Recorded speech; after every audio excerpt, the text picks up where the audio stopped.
اعوذ باللہ من الشیطان الرجیم بسم اللہ الرحمن الرحیم رب اغفر ورحم وانت خیر الراحمین۔ آج میں آپ کو بتاؤں گی کہ جو حق کے متلاشی ہوتے ہیں وہ اللہ تعالیٰ ان کو ایک دم نور نبوت سے منور کر دیتے ہیں۔ یعنی حق کے متلاشی جو تھے انہوں نے ساری دنیا کی خاک چھاننے، عراق اور شام کا سفر کرنے اور راستوں کی مصیبتوں کو برداشت کرنے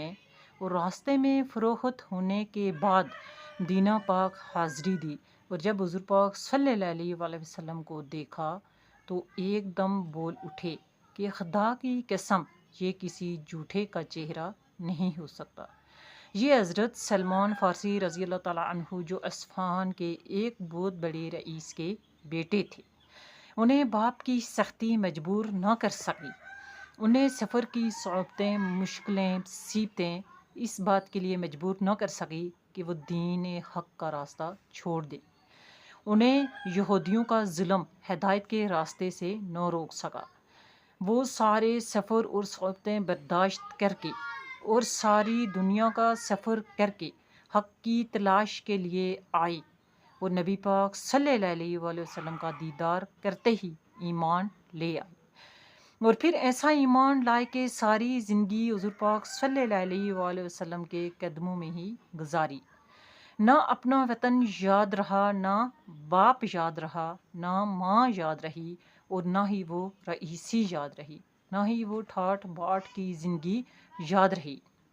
صرف نبی پاک صلی اللہ علیہ وآلہ وسلم کی غلامی اور اس غلامی میں اپنی زندگی بسر کرنا ہی اپنا منتہی نظر جان لیا۔ اس کی کیا وجہ تھی؟ اس کی وجہ یہ تھی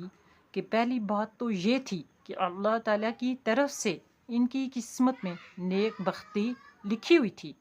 اور دوسری بات یہ تھی کہ وہ جویائے حق تھے، یعنی کہ حق کی تلاش میں تھے، حق کے متلاشی تھے، اور جو حق کے متلاشی ہوتے ہیں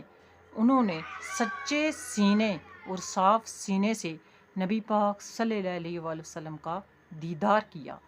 اس لیے ان کے سینے جو تھے وہ نور نبوت سے منور ہو گئے،